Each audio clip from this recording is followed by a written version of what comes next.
Hello and welcome. Today's video is recommended by a viewer, the Starcom Sidewinder Star Fighter. According to Starcom files, this starfighter is the fastest, most agile in the starfighter fleet. I really don't know how it works, and this will be the first time I take one apart. It seems like the motor isn't working, but everything else seems to work fine. I'm using the fuel port to be able to start deployment of this toy. I wonder if that's the only way to do it. Well, let's find out.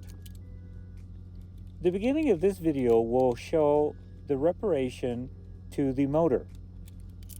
At the end of the video, or the second half, I should say, will be the complete breakdown and reassembly of this toy.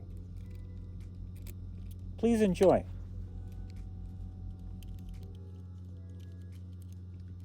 After removing the 3 screws from underneath the toy, it's easy to remove the back half of the toy, and then the first half comes apart, and just place them aside. And you can see right away the motor. There seems to be gears in parallel to the right corner .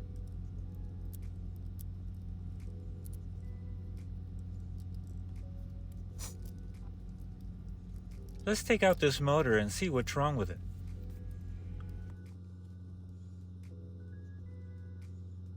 In addition, when you remove the motor from this toy, there is a very small, delicate spring underneath the motor. Please be careful not to lose it. It's very small, and you might miss it.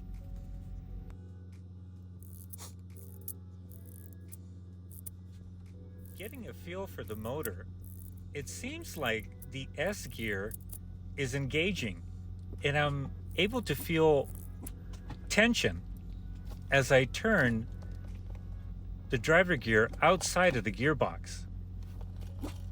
I'm feeling more that they have stripped gears inside the gearbox. I'm also looking at these 2 motors, the new one that I want to dissect and the old one. They seem very similar. The main axle is just about in the right position where I need it to be. But I'm also noticing differences in the original gearbox. Everything seems to be very flush. And also the openings for the housing where the main axle protrude from are a little bigger, with it looks like some white plastic surrounding the axle.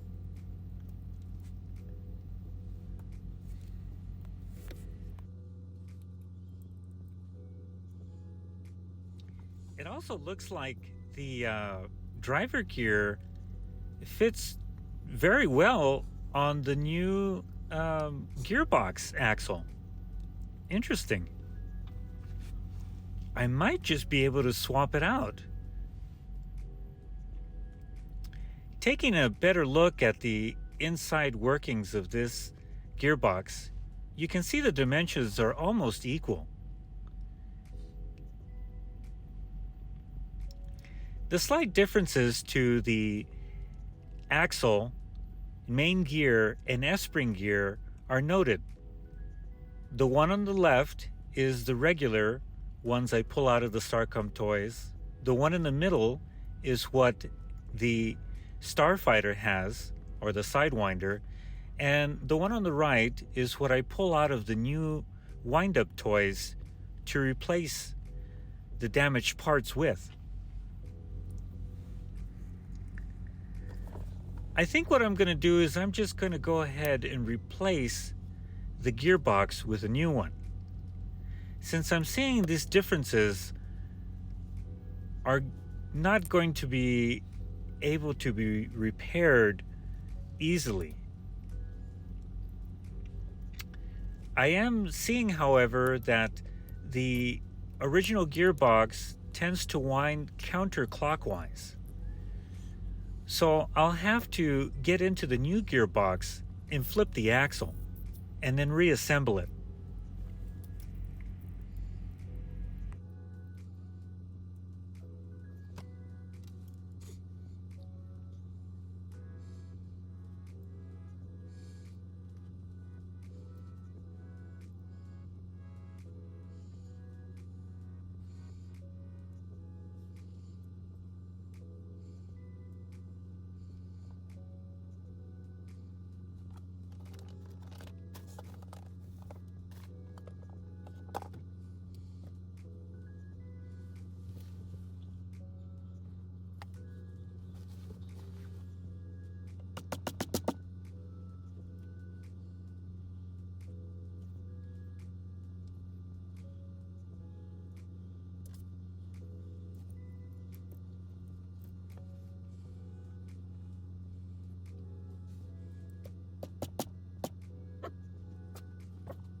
Okay, now we have a gearbox that's functional and winds counterclockwise. Let's see if we can file these axles down so they can fit inside the toy.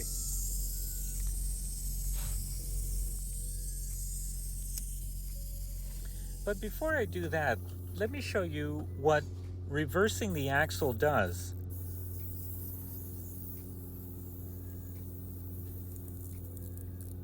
When I reverse the axle, the motor or gearbox turns in a different direction, as you can see here.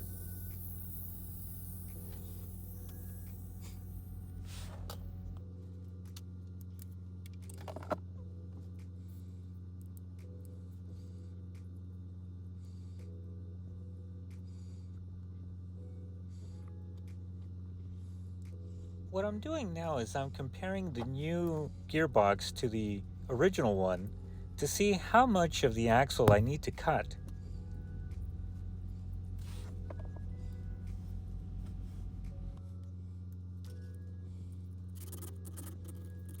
In this case, it's a good idea to go ahead and file down those sharp edges after cutting down the axle. Since this is a small toy, any little thing can get caught up in it.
Installing the motor into the toy seems to fit very well.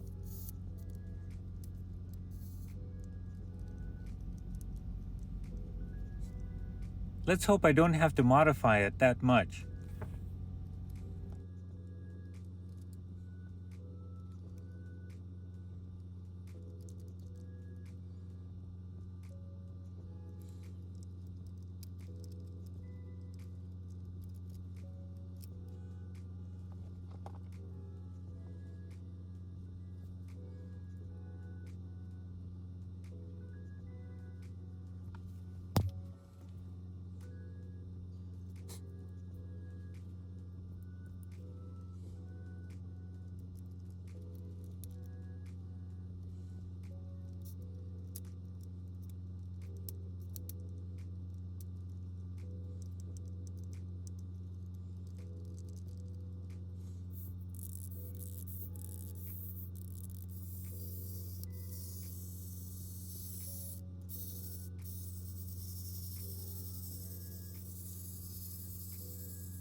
Well, the gearbox seems to fit well, but as soon as I apply pressure to it, it gets stuck. So I'm thinking the axle coming out of gear 2 is rubbing up against the plastic. I'm going to see if I can shave it down a little bit more. Or maybe I have to put like a little hole there on the inside of the holder where the motor goes. And I might have to do something for the bottom half of the toy too. Since this new gearbox is not as flush as the original one was. Yeah, there's still a lot of space. It's because those axles are protruding outside of the gearbox. I'm just going to have to modify the toy a little bit on the inside.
What I'm doing now is I'm going to attempt to make an indentation on the inside panel of the toy where the axle rubs up against it. Maybe I'll be able to make it deep enough so the axle won't cause any friction when it's moving with inside the gearbox. Well, I can see I'm not having much success with this technique. So what I'm going to do then instead is I'm going to take a carving tool from my multi-tool and carve a channel. That way it will be deep enough for the main axle and the axle coming out of gear 2. And I'll just carve it deep enough so that way both axles won't rub up against anything while they're moving.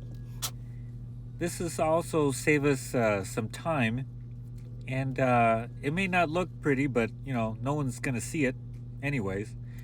Since this toy has a unique gearbox, of which I've only seen for this toy, then it leaves me no choice.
Okay, carving a channel inside the bottom half of the toy seems to be working. I'm going to go ahead and put the motor in and try and see where it's getting hung up. The reason I carved a channel on the bottom half of the toy is because I didn't want to drill into it. Just in case I went too far, I might end up going out the underside of the bottom half of the panel. But I can go ahead and make the hole on the inside since there's nothing there anyways. So I'll just go ahead and make the hole for axle 2, gear 2's axle to go ahead and move through, and that'll alleviate some of that friction.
Okay, I'm going to make some final adjustments and carve out just a little bit more plastic from the bottom half of the toy,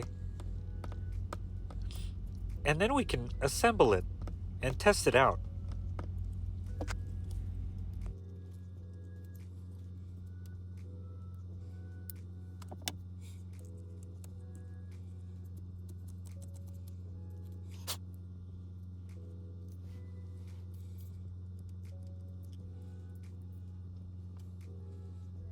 And always, don't forget that delicate little spring that goes underneath the motor before you put it in. It's very small and easy to lose, so remember where it is at all times.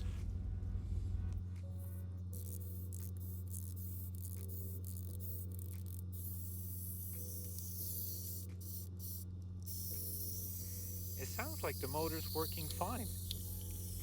Now that I have the bottom half of the toy on and putting pressure on it, I can hear the motor moving. This is going very well. Let's go ahead and put it together. Now, I'm thinking that I need to wind it up before I put it back into the toy. If I wind it up fully, it gives me enough time to install the gearbox, place the front half of the toy onto it, and then place the bottom half above it.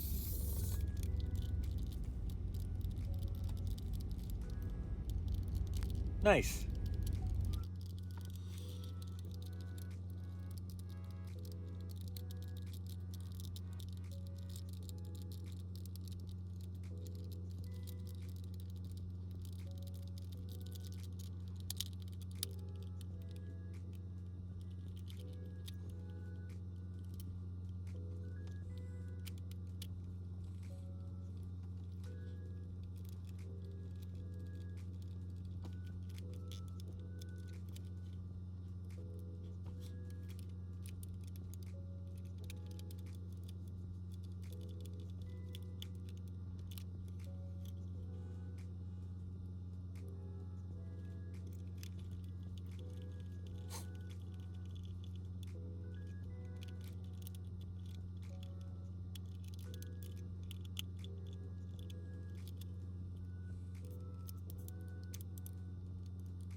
Okay, it's working. Let's fold it all up and try it again.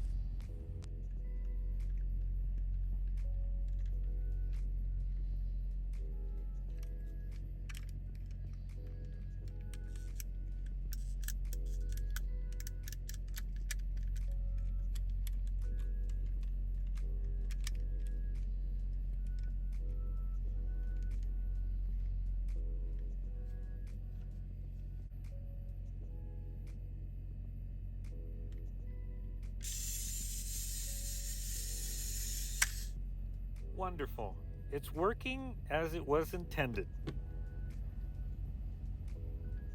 I still don't know how to activate it without using the fuel port. Well, I guess when we do the full breakdown later, we'll figure that out. But this looks like another successful repair.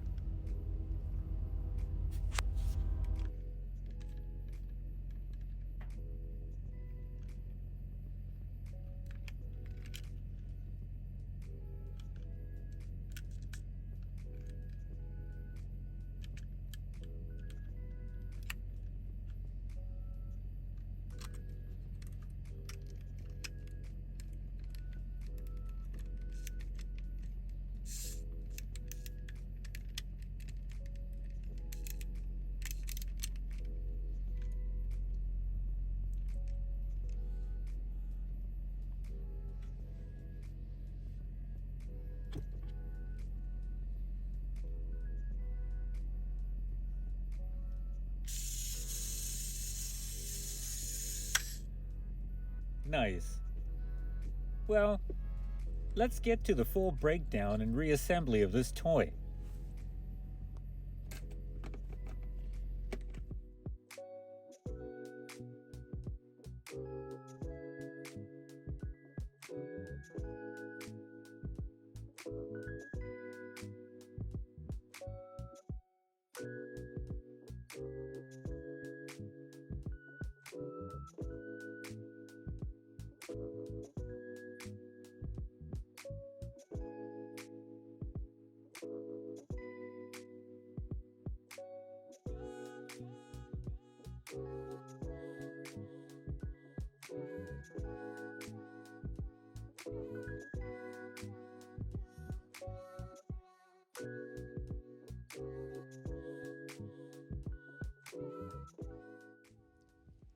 I recently discovered by watching a YouTube video how to deploy the toy using the cannon by rotating it forward.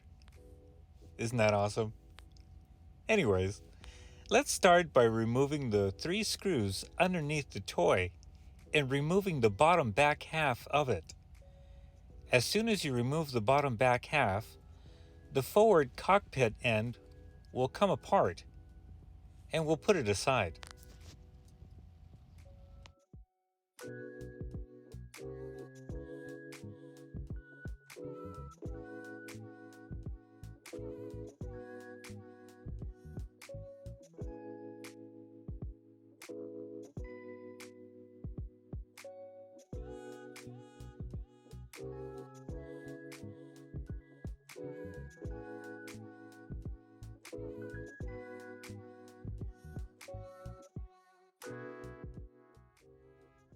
Next, we'll lay the toy down and remove the motor.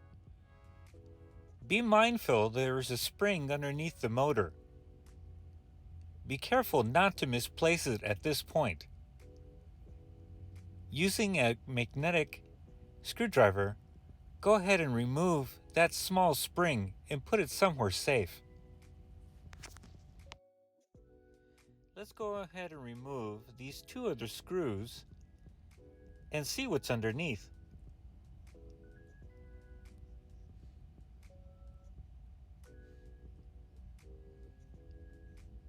Wow, this is interesting.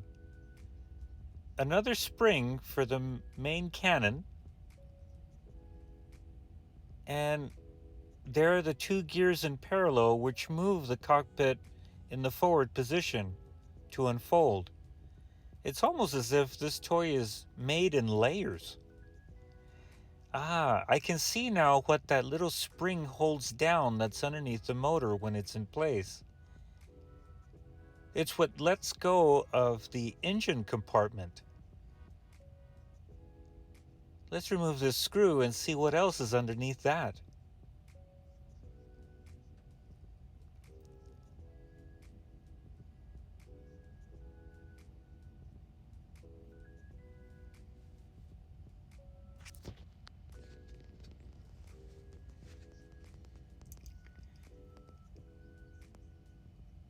Looks like I can't remove it. There's a screw that holds down the cannon.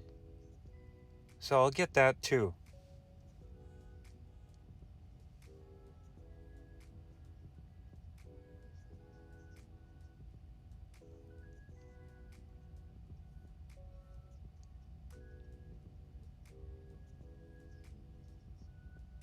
There's the engine compartment and another spring. Wow, okay, that's what pushes out the engine compartment. Nice. So far I count 3 springs.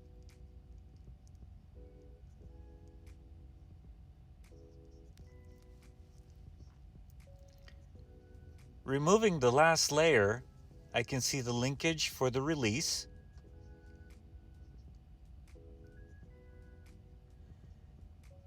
The turret for the cannon,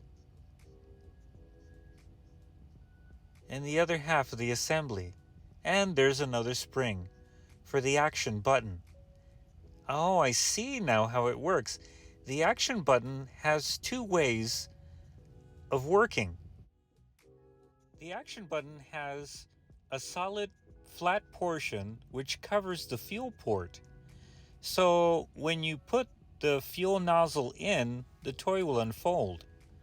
In addition, the cannon has a wedge-like protrusion underneath it, which interacts with the arm that's connected to the switch.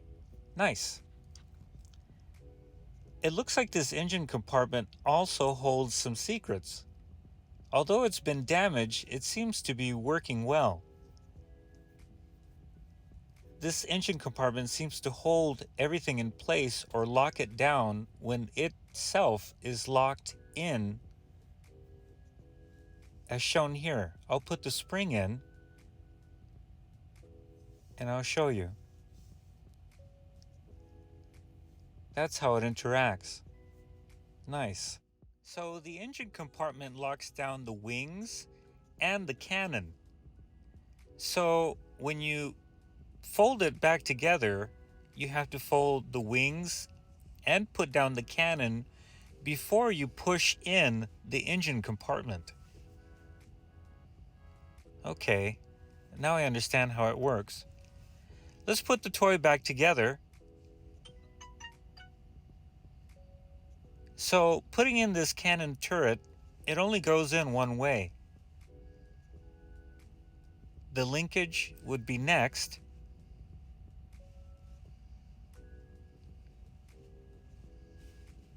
Nice. And this is how it interacts. Nice. Okay. The spring goes into that designated area. We'll make sure it goes in there when I put this first layer in.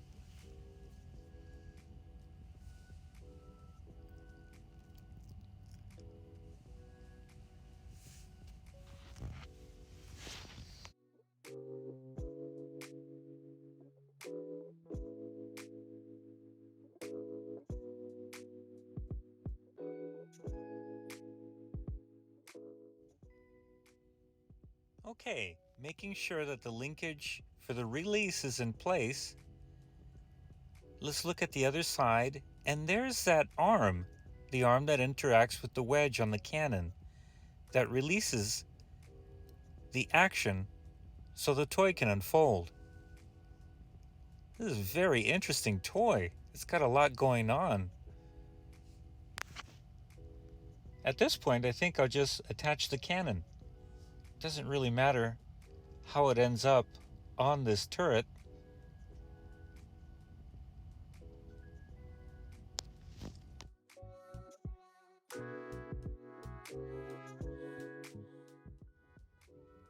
As I turn the cannon, you can see how it interacts with the release that's on the side of the toy.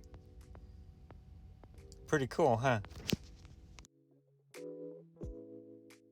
Let's go ahead and put on this second layer, making sure that the cannon spring is in place and the guide rod follows it in right behind it as you insert this second layer. Making sure not to forget to put the parallel gears that rotate the cockpit around.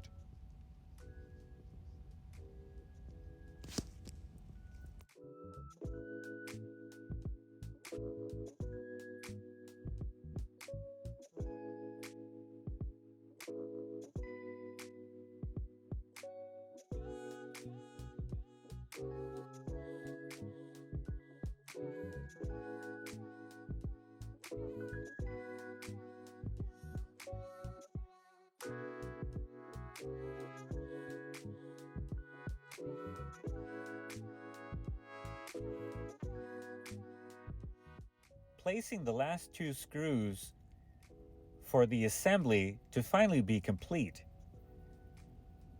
Not forgetting that delicate little spring that goes in the engine or the gearbox compartment.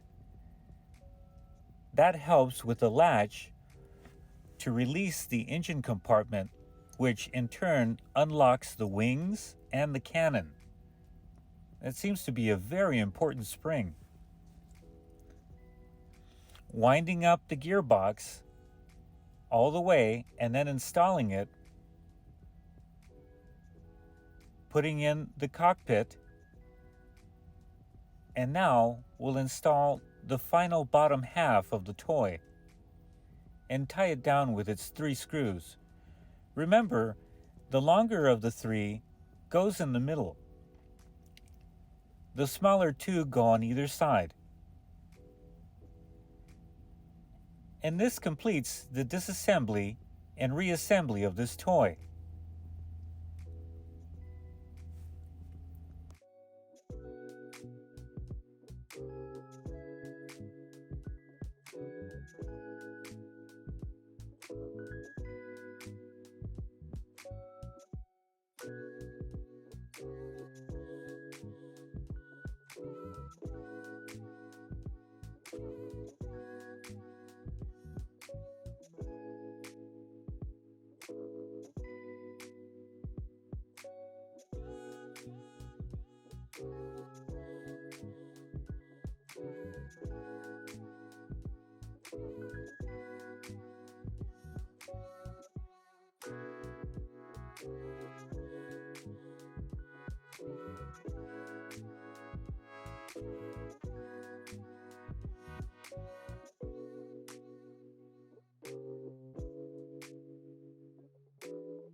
This has been a very unique toy to disassemble and repair.